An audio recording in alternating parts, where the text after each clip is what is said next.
नमस्कार विद्यार्थियों, आज हम जानेंगे मुगल कालीन भारतीय इतिहास के मुख्य स्रोत। तो विद्यार्थियों, सोर्सेस या स्रोत क्या होते हैं ये हम पहले जान चुके हैं पहले वाले वीडियो के अंतर्गत, जब हमने सल्तनत कालीन मुख्य सोर्सेस पढ़े थे तब। फिर भी संक्षिप्त में जो विद्यार्थी पूर्व के वीडियो नहीं देख पाए हैं या संक्षिप्त में देखना चाहेंगे, तो मुख्य सोर्सेज वो होते हैं इतिहास को जानने वाले जिनके माध्यम से इतिहास को जाना जाता है। वो कई प्रकार के होते हैं, लेकिन हम विशेष रूप से हम साहित्यिक सोर्सेज की बात कर रहे हैं। और साहित्यिक सोर्स में हम मुगल कालीन जो सोर्सेज हैं उसमें दो प्रकार के जो सोर्सेज हैं, फारसी ग्रंथ और दूसरा है विदेशियों के वृत्तांत। ये दो प्रकार के जो इतिहास के मुख्य स्रोत हैं इनके बारे में हम जानेंगे। तो विद्यार्थियों, अब हम जो मुगल कालीन सोर्सेज हैं इनके बारे में चर्चा कर रहे हैं। तो विद्यार्थियों, सबसे पहले हम बात करेंगे जिन्होंने मुगल वंश की भारत के अंतर्गत नींव डाली, जिसके शासक हैं बाबर, उनके बारे में हम चर्चा करेंगे। उनके समकालीन कौन कौन से जो ऐतिहासिक ग्रंथ हैं उनके बारे में हम चर्चा करेंगे। विद्यार्थियों, बाबर और उसके जो युद्ध हैं या हम मुगल राजवंश की जो चर्चा है, हम जो ऐतिहासिक सोर्सेज हैं, साहित्यिक सोर्सेज हैं, इनके बाद हम उसकी चर्चा करेंगे। डिटेल में हम एक एक वंश के बारे में जानेंगे, लेकिन उनकी द्वारा जो किए गए कार्य हैं वो किस में वर्णित हैं, वो जो साहित्यिक सोर्स हैं उसकी चर्चा कर लेना पहले बहुत ज़रूरी है। क्योंकि जब हम बात करेंगे कि यदि हम बात करेंगे कि बाबर का पानीपत का जो प्रथम युद्ध हुआ उसका उल्लेख किस ग्रंथ में मिलता है, तत्समय हम आपको बताएंगे कि उस ग्रंथ के अंतर्गत या बाबरनामा जो है भारत के अंतर्गत जो क्या स्थिति थी, बाबर अपने शब्दों में कहता है या अकबरनामा में क्या बताया गया है। तो तत्समय हम आपको इन जो साहित्यिक सोर्सेज हैं इनके बारे में हम सीधा ही बताएंगे। तो विद्यार्थियों, अब हम जो पहला साहित्यिक सोर्स है मुगल कालीन जो फारसी ग्रंथ है उनके बारे में हम चर्चा करें। नंबर 1 है वो है बाबरनामा। तो बाबरनामा क्या है? सबसे पहले जो मुगल सम्राट बाबर की आत्मकथा है। सबसे पहले हम जान लें कि ये क्या है। आत्मकथा है, और आत्मकथा का मतलब होता है जो स्वयं के द्वारा लिखी गई जो रचना है उसे आत्मकथा कहते हैं। इतिहास के अंतर्गत या मध्यकालीन भारत के अंतर्गत इसे तुजुक ए बाबरी भी कहा जाता है, तुजुक ए बाबरी के नाम से भी जाना जाता है। इसकी रचना जो है मूलतः है क्या थी? चगताई तुर्की भाषा। ये चगताई तुर्की भाषा, क्योंकि बाबर मूलतः क्या था, स्वयं क्या था, तुर्की था, और जो चगताई तुर्की भाषा है उसके अंतर्गत इसे लिखा गया है। लेकिन कॉम्पिटिटिव एग्जाम में जो पूछे जाने वाले प्रश्न है वो यहाँ से निकलते हैं कि बाबरनामा की भाषा कौन सी है। ज़रूरी नहीं है, कई जगह चगताई लिखा हुआ जाता है, कई जगह नहीं लिखा जाता है। कुछ किताबों में चंगताई तुर्की लिखा हुआ है। तो ये सब एक ही बात है, मूलतः तुर्की आप विशेष रूप से ध्यान रखेंगे। इसके अलावा इसके जो अनेक जो प्रश्न बनते हैं वो है एक तो फारसी में इसका अनुवाद। तो फारसी में जो है इस बाबरनामा है उसका अनुवाद किया है अब्दुल रहीम खाने खाना ने किया है, और इसका इंग्लिश में जो इसका अनुवाद है, ट्रांसलेट है, वो मैडम बेवरिज और इरिक्सन डिक्सन, ये दो हैं, मैडम बेवरिज और इरिक्सन डिक्सन, इन दो व्यक्तियों के द्वारा बाबरनामा का इंग्लिश में ट्रांसलेट किया गया है। तो अब हम जान लें कि बाबरनामा के अंतर्गत ऐसी कौन सी विषय वस्तु है या उसकी विषय वस्तु क्या है। तो बाबरनामा से हमें बाबर का जो जीवन है उसके कार्यों की विस्तृत रूप से हमें क्या मिलती है? जानकारी मिलती है। बाबर ने जब भारत में आक्रमण किया तो तत्समय जो भारत की जो स्थिति थी उसका हमें उसमें वर्णन मिलता है। भारत की राजनीतिक, आर्थिक, भौगोलिक स्थिति की हमें क्या मिलती है? उसमें जानकारी मिलती है। बाबर ने भारत की स्थिति का वर्णन करते हुए लिखा है कि भारत एक शासक के अंतर्गत नहीं था, अपितु 5 मुस्लिम राज्य तथा 2 हिंदू राज्यों में बटा हुआ था। विद्यार्थी, बहुत इम्पोर्टेंट है कि यहाँ अब हमें चर्चा कर लेनी चाहिए कि कौन से वो 5 मुस्लिम राज्य है और कौन से 2 हिंदू राज्य हैं। तो विद्यार्थियों, सबसे पहले हम जान लें कि मुस्लिम राज्य कौन थे।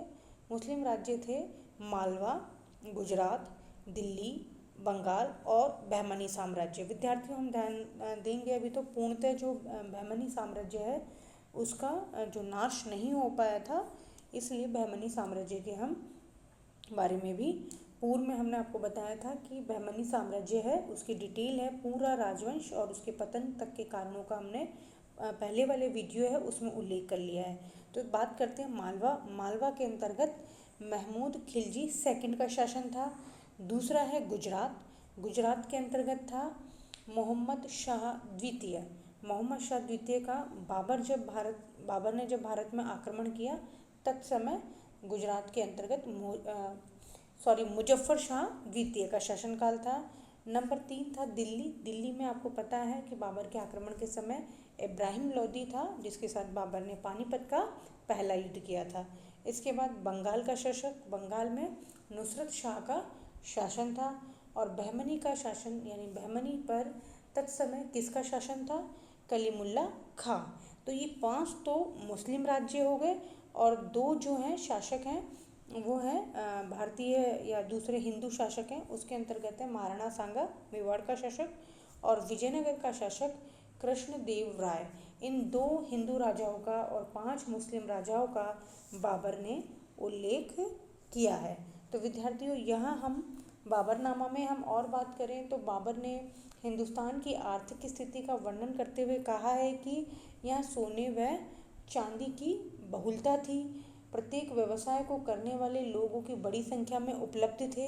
इसके अलावा जिन्होंने पीढ़ी दर पीढ़ी कार्य करते हुए अपने कार्यों में काफ़ी दक्षता हासिल कर ली थी। इस प्रकार से बाबर अपने जो ग्रंथ है उसमें कहता है। इसके अलावा भारत की भौगोलिक जो स्थिति है उसका वर्णन करता है, वह नदियों के बारे में, पहाड़ों के बारे में और अनेक जो भौगोलिक स्थिति है उसके बारे में वह बाबरनामा में बताता है, क्योंकि वो उसकी स्वयं की आत्मकथा है। विद्यार्थियों, दूसरा ग्रंथ है कानून ए हुमायूं नामा। ये बहुत अच्छा ग्रंथ है। यह जो है इसकी रचना है वो ख्वांदा मीर ने की थी। और ये जो है ख्वांदा मीर है वो जो मुग़ल जो शासक हैं, या फिर हम दूसरे शब्दों में कहें कि जो मुग़ल कालीन जो प्रमुख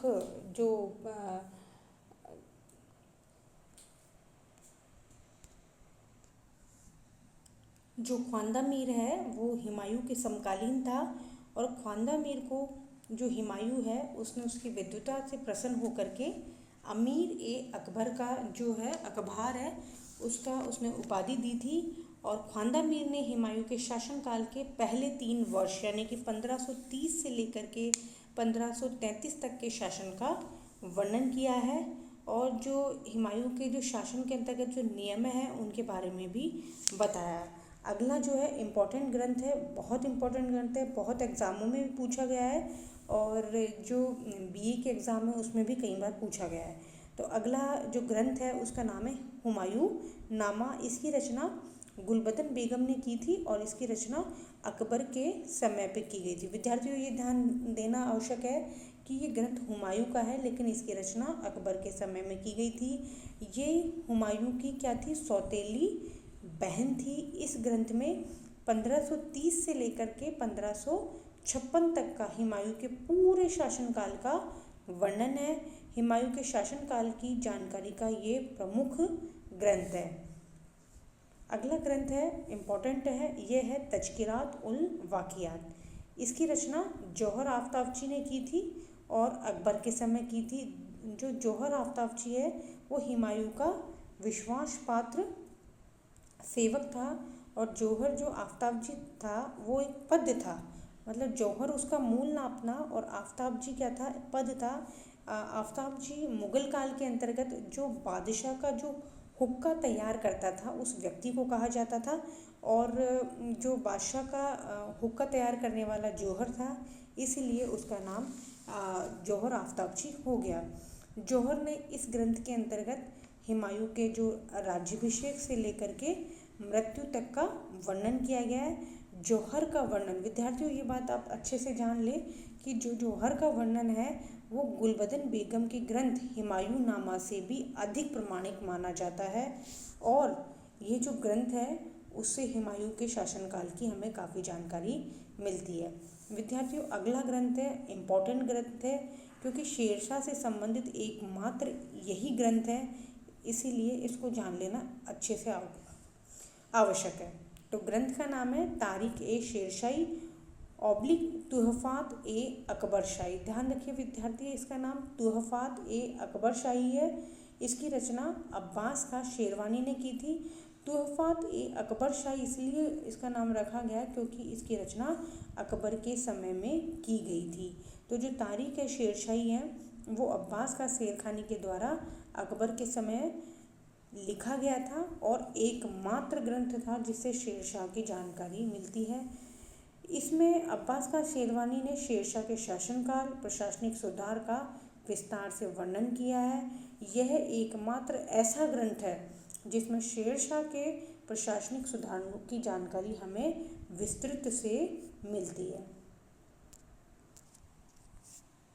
विद्यार्थियों, अगले जो हम ग्रंथ हैं उनके बारे में जानेंगे। जो फारसी ग्रंथ है उसके अंतर्गत जो अकबर से संबंधित जो ग्रंथ है उनके बारे में जानेंगे।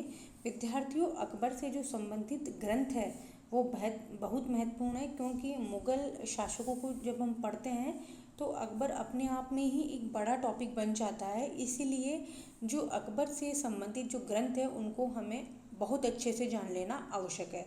तो विद्यार्थियों, सबसे पहले हम जानेंगे जो ग्रंथ है उसका नाम है अकबरनामा और इसके रचयिता जो थे वो थे अबुल फजल। जो अबुल फजल थे वो अकबर के 9 रत्नों में से एक थे। विद्यार्थियों, आपको ये भी जान लेना चाहिए कि जो राजा मानसिंह है, जो जयपुर के राजा जो मानसिंह है वह भी अकबर के 9 रत्नों में से एक है, क्योंकि ये राजस्थान के निवासी हैं, इसीलिए राजस्थान के शासक हैं। अतः जो राजपूताना जो शौर्य है उसके हिसाब से अगर हम कॉम्पिटिटिव एग्जाम में भी प्रश्न पूछे जाएं तो यहाँ आपको ये ध्यान देना अत्यंत आवश्यक है कि जो राजा मानसिंह है वह भी जो है अकबर के 9 रत्नों में से एक थे, और अबुल फजल हैं वो भी 9 रत्नों में से एक था। यह शेख मुबारक नागौरी के पुत्र थे और इनके भाई भी बहुत अच्छे जो लेखक थे जिनका नाम था फैजी। और नागौरी इसलिए थे क्योंकि जो नागौर के निवासी थे इसलिए इनका नाम नागौरी था। किंतु बाद में जो कट्टर मुल्लाओं के द्वारा परेशान होने पर जो नागौरी साहब थे उन्होंने नागौर छोड़ करके आगरा चले गए और अकबर की शरण में चले गए और अकबर की सेवा में नियुक्त हो गए। अकबर ने अबुल फजल को, देखो आपको इस बात को अच्छे से जान लेना चाहिए कि जो अबुल फजल है वो ये जो बड़े जो लेखक हैं या हम दूसरे कहें कि ग्रंथों के रचयिता हैं, ये अक्सर युद्धों में भी भाग लेते थे।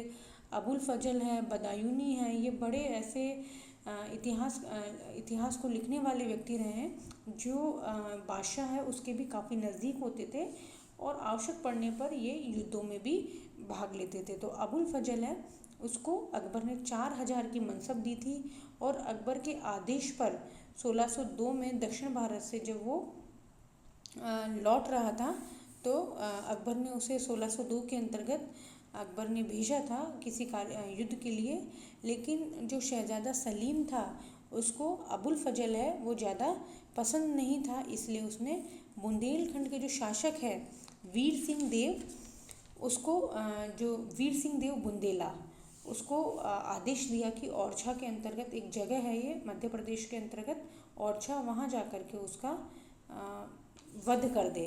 तो विद्यार्थियों, ये बात हम अच्छे से जान लें कि अगर हम अबुल फजल के जो ग्रंथों की चर्चा कर रहे हैं तो उसकी जीवनी से संबंधित भी प्रश्न आ सकते हैं, इसलिए हमने इसकी चर्चा कर ली है कि जो अबुल फजल है अगर उसको 2 नंबर में या अबुल फजल लिखा जाए तो आप एकमात्र यह नहीं कह सकते कि ये केवल एक अकबरनामा के रचयिता थे।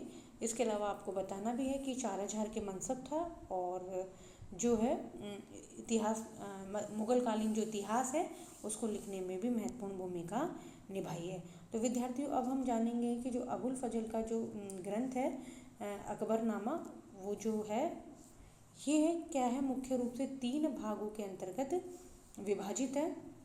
जो इसका पहला भाग है वो तैमूर लंग से लेकर के हुमायूं तक के मुग़ल वंश का इतिहास है। नंबर 2 जो भाग है वो 1556 से लेकर के 1605 तक का, यानी कि संपूर्ण जो अकबर का कार्यकाल है उसके बराबर है। उसके अंतर्गत अकबर के राजनीतिक इतिहास का वर्णन मिलता है और इसमें इम्पॉर्टेंट बात यह है कि 1602 में देखो विद्यार्थियों, आपको ये भी क्वेरी हो रही होगी कि 1602 में यदि अबुल फजल की मृत्यु हो गई तो 1605 तक का वर्णन कैसे और किसने लिखा। तो देखिए, जब अबुल फजल की मृत्यु हो गई तो 1602 से लेकर के 1605 तक का जो समय है, या उस समय इस ग्रंथ को, जो इसका दूसरा भाग है, इसका वर्णन मोहम्मद आरिफ कंधारी के द्वारा लिखा गया था। विद्यार्थियों, अब हम बात करते हैं तीसरे भाग की। सबसे इम्पोर्टेंट भाग है, वह भाग है आइन ए अकबरी। ध्यान रखिए विद्यार्थियों, कहीं किताबों में या कहीं जगह इसे पृथक से ग्रंथ के रूप में भी माना गया है, लेकिन मूलतः ये अकबरनामा का तीसरा भाग है, तो इसे आइन ए अकबरी कहा जाता है। इसमें अकबर के प्रशासनिक सुधारों का वर्णन है। आइन ए अकबरी के महत्व को देखते हुए इतिहासकारों ने इसे अबुल फजल की एक स्वतंत्र कृति मानी है। तो विद्यार्थियों, आप इसमें कभी भी कंफ्यूज नहीं हो कि आइन ए अकबरी क्या है और अकबरनामा क्या है। यद्यपि जो है अकबर है उसके समय में अनेक ग्रंथ लिखे गए हैं, लेकिन अबुल फजल है उसका अपने आप में अधिक महत्व है।